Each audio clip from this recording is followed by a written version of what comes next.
ሰላም ጤና ይስጥልኝ የቻናላችን ቤተሰቦች የሐምሌ 27 ቀን 2018 ዓ.ም የዕለቱን ዋና ዜናዎች ይዤላችሁ ቀርባለሁ። በቅድሚያም ዋና ዜናዎቹን በማስተዋወቅ እንጀምር። በትግራይ ክልል ሸረሪና የተካሄደው ከባድ ውጊያ መቆሙ ተገለጸ። በሌላ በኩል ደግሞ በትግራይ ክልል ለኤርትራ ሰራዊት የተደረገው ያልተጠበቀ አቀባበልና የድሮን እንቅስቃሴዎች ታይተዋል። ስለዚህ የምንላችሁ ተጨማሪ አለን።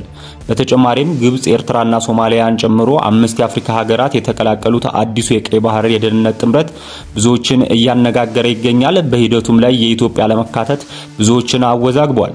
ሙሉ መረጃውን በጥልቀት ይዘንላችሁ ቀርበናል። እስከ መጨረሻው አብራችሁን ቆዩ። በተጨማሪም ወደ ዝርዝር መረጃዎች ከመሸጋገራችን በፊት ቪዲዮውን ላይክ በማድረግ ጀምሩት። ለቻናላችን አዲስ ከሆናችሁ ደግሞ ሰብስክራይብ በማድረግ የደወል ምልክቷን በመጫን ሁልጊዜ አዳዲስ መረጃዎች እንዲደርሷችሁ ቤተሰብ መሆን አትርሱ። በትግራይ ለኤርትራ ሰራዊት አቀባበል መደረጉና በጋራ ወታደራዊ እንቅስቃሴ መካሄዱ ተገለጸ። በትግራይ ክልል ጉሎ መከዳ ወረዳ ዝባን ሁጻ በተባለ ልዩ ቦታ የኤርትራ ሰራዊት አባላትና ወታደራዊ መሪዎች በህወሓት በኩል አቀባበል እንደተደረገላቸው ከአካባቢው የተገኙ መረጃዎች አመላከቱ። በትላንትናው ዕለት ማለትም ሐምሌ 26 ቀን 2018 ዓ.ም በስፍራው በተካሄደ በዚህ ክስተት የኤርትራ ወታደራዊ መሪዎችና ሰራዊቱ ከአካባቢው የህወሓት ኃይሎች ጋር በመሆን በጋራ ወታደራዊ ቅስቀሳዎችና ህዝባዊ እንቅስቃሴዎችን ሲያካሂዱ ውለዋል። እንደ መረጃ ምንጮች ገለጻ ከሆነ የኤርትራ ሰራዊት አባላት በአካባቢው በይፋ ደስታቸውን ሲገልጹና ሲጨፍሩ መታየታቸው ተጠቅሷል። ይህ በአካባቢው የተከናወነው ያልተለመደ አቀባበልና የጋራ እንቅስቃሴ በተካሄደበት ወቅት በአካባቢው የአየር ክልል ላይ የድሮን የስለላ እንቅስቃሴዎች በስፋት እየተካሄዱ እንደሚገኙ ከአካባቢው የሚወጡ መረጃዎች ያመለክታሉ። ድርጊቱ በአካባቢው ያለውን የወታደራዊና የፖለቲካ ሁኔታ አዲስ ምዕራፍ ውስጥ ሊከተው እንደሚችል የሚገመግም ሲሆን ሁኔታው በቅርበት የሚከታተሉ አካላትም የድሮን ስልጠናና የስለላ በረራዎች ከቀጣይ ወታደራዊ እንቅስቃሴዎች ጋር ተያያዥነት ሊኖራቸው እንደሚችል በመጠቆም ላይ ናቸው። በሌላ ዜና በሱዳን ድንበር አቅራቢያ በኢትዮጵያ መከላከያ እና በትግራይ ኃይሎች መካከል የተቀሰቀሰው ውጊያ መቆሙ ተዘገበ።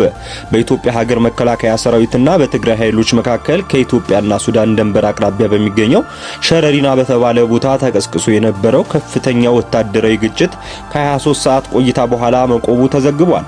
የፈረንሳይ ዜና አገልግሎት ኤኤፍፒ ማንነታቸው ያልተገለጸ የመረጃ ምንጮችን ዋቢ አድርጎ እንደዘገበው ከሆነ ግጭቱ የተቀሰቀሰው ቅዳሜ ሐምሌ 25 ቀን 2018 ዓ.ም ከማለዳው 12 ሰዓት ገደማ ነበር።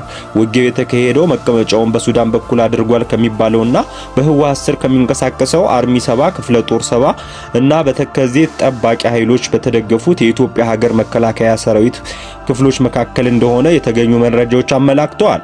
ለ23 ሰዓት ያህል ሲካሄድ በቆየው በዚህ ግጭት ወቅት ከባድ ጦር መሳሪያዎችና ድሮኖች ጥቅም ላይ መዋላቸውን የዜና ወኪሉ ያነጋገራቸው የመረጃ ምንጮች ገልጸዋል። ስማቸው እንዳይገለጽ የጠየቁ የጸጥታ አካላትና የህወሓት አባላት በእርግጥም ተኩስ አሁን ላይ መቆሙን አረጋግጠዋል።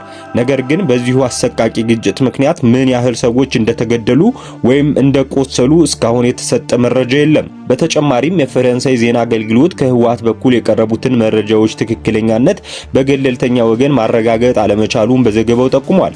በአሁኑ ወቅት ተኩሱ ከ23 ሰዓት ቆይታ በኋላ ሙሉ በሙሉ የቆመ ቢሆንም በሁለቱም ወገኖች መካከል በአካባቢው አሁንም የሰራዊት እንቅስቃሴና ከፍተኛ የስምሪት ስራዎች እየተካሄዱ እንደሚገኙ ከአካባቢው የሚወጡ መረጃዎች ያመለክታሉ። ግብጽ፣ ሱዳን፣ ጅቡቲ፣ ኤርትራና ሶማሊያ በሳውዲ አረቢያ የሚመራውን የቀይ ባህር ጥምረት ተቀላቀሉ። በሳውዲ አረቢያ አስተባባሪነት 8 ሀገራትን ያቀፈ አዲስ የቀይ ባህርና የኤደን ባህረ ሰላጤ የደህንነት ስምምነት ተመስርቷል። በቀይ ባህርና በኤደን ባህረ ሰላጤ ቀጠና ያለውን ወታደራዊና ኢኮኖሚያዊ ደህንነት ለማረጋገጥ ያለመ አዲስ ተጨማሪ የባህር ላይ የደህንነት ጥምረት በሳውዲ አረቢያ በአስተባባሪነት በይፋ ተዋቅሯል። ይህ አዲስ ጥምረት በቀይ ባህርና በኤደን ባህረ ሰላጤ አካባቢ የሚገኙ 8 ሀገራትን ያቀፈ ሲሆን ከነዚህም መካከል 5ቱ የአፍሪካ ሀገራት ግብጽ፣ ሱዳን፣ ጅቡቲ፣ ኤርትራና ሶማሊያ ናቸው። ቀሪዎቹ 3 አባል ሀገራት ደግሞ ሳውዲ አረቢያ፣ ዮርዳኖስና የመን መሆናቸው ታውቋል። የሳውዲ አረቢያ የመከላከያ ሚኒስቴር ይፋ ባደረገው መግለጫ መሰረት የዚህ ጥምረት ዋና ዓላማ በቀይ ባህር አዋሳኝ ሀገራት መካከል ያለውን የደህንነትና የወታደራዊ ቅንጅት ማጠናከር ነው ብለዋል። በተጨማሪም በጥምረቱ ከተቀመጡት ዋና ዋና ግቦች መካከል አንደኛ ዓለም አቀፍ የባህር ላይ መስመሮችን መጠበቅ፣ ለዓለም አቀፍ ንግድና የኃይል ማጓጓዣ ቁልፍ የሆኑትን የባህር መስመሮች ከአደጋ መከላከል፣ ሁለተኛ የጋራ የባህር ላይ ጥቅሞችን ማስከበር፣ በአባል ሀገራቱ መካከል የጋራ የባህር ደህንነት ቁጥጥርና የመረጃ ልውውጥ ማድረግ። ሶስተኛ የባህር ላይ ወንጀሎችን መግታት፣ ህገወጥ የሰዎችና የመሳሪያ ዝውውርን እንዲሁም የባህር ላይ ዘረፋዎችን መከላከል ይገኙበታል። ይህ የደህንነት ጥምረት በይፋ የተመሰረተው በቀጠናው የጂኦፖለቲካ ውጥረቶች በከፍተኛ ሁኔታ በናሩበት በተለይም በባቢል መንደብና በቀይ ባህር መስመሮች የሚያልፉ የንግድ መርከቦች ላይ የሚሰነዘሩ ጥቃቶችና መስተጓጎሎች በከፍተኛ ሁኔታ እየጨመሩ በመጡበት ወሳኝ ወቅት ላይ ነው። ቀይ ባህር ለዓለም አቀፍ የንግድ ፍሰትና ለነዳጅ ዝውውር ካለው ከፍተኛ ስትራቴጂካዊ ጠቀሜታ አንጻር የዚህ ጥምረት መቋቋም በአካባቢው ያለውን የሚዛን እንደሚያጠናክረውና የባህር ላይ ደህንነትን ለማስከበር ትልቅ ሚና እንደሚጫወት የዘገባው መረጃ ያመለክታል። በዚህ ትልቅ ጥምረት ላይም የኢትዮጵያ አለመካተት ብዙዎችን እያነጋገረ ይገኛል። እስራኤልን ከኢራን ሚሳኤሎች መከላከል ላቆም እችላለሁ ስትል አሜሪካ አስጠነቀቀች። የአሜሪካ ጦር ኃይል በእስራኤልና በራሱ ጥበቃ መካከል ለመምረጥ ሊገደድ እንደሚችል ከባድ ማስጠንቀቂያ ተሰጥቷል። በመካከለኛው ምስራቅ ያለው ውጥረት በከፍተኛ ሁኔታ በናረበትና ቀጠናው ወደ ከፋ የጋራ ጦርነት ሊያመራ ይችላል ተብሎ በሚሰጋበት በዚህ ወሳኝ ወቅት ከአሜሪካ ጦር ኃይል ከፍተኛ አዛዦች ዘንድ የተሰማው ምስጢራዊ ማስጠንቀቂያ መላውን ዓለም አነጋግሯል።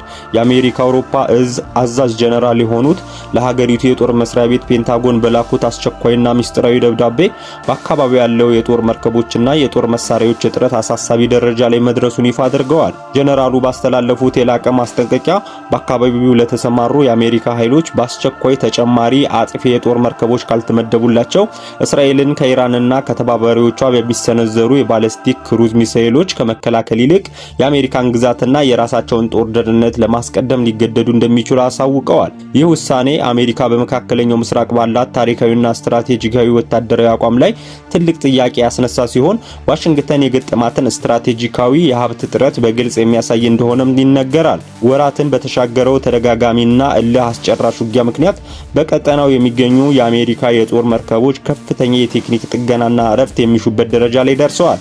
ከዚህ በተጨማሪም የሚሳኤል ጥቃቶችን ለማክሸፍ የሚያገለግሉ ውድ የሆኑ የአየር መከላከያ ሚሳኤሎች ክምችት በከፍተኛ ሁኔታ መቀነሱ ተጠቅሷል። ለወራት ያለ እረፍት የተካሄዱት የመከላከል ተልእኮዎች የጦር መርከቦች ዝግጁነት ከመቀነሳቸው በላይ አሜሪካ ለረጅም ጊዜ አቀዳቸው የነበሩትን ወታደራዊ ክምችቶች ፈጣን በሆነ ሁኔታ እንዲዳከሙ አድርጓቸዋል። በአንድ በኩል የሩሲያን አቪዬሽን ሚሳኤል ስጋት በመግታት የአውሮፓን ደህንነት የመጠበቅ፣ በሌላ በኩል ደግሞ የእስራኤልን ሰማይ ከኢራን ከሁቲዎችና ከሂዝቦላ ጥቃት የመታደግ ሁለት ግዙፍና ውስብስብ ተልእኮዎች በአንድ ጊዜ የተደቀኑበት የአሜሪካ የጦር ኃይል አሁን ላይ ከባድ የሀብት የሰው ኃይልና የጦር መሳሪያ እጥረት እንደገጠመው የፔንታጎን ምንጮች አረጋግጠዋል።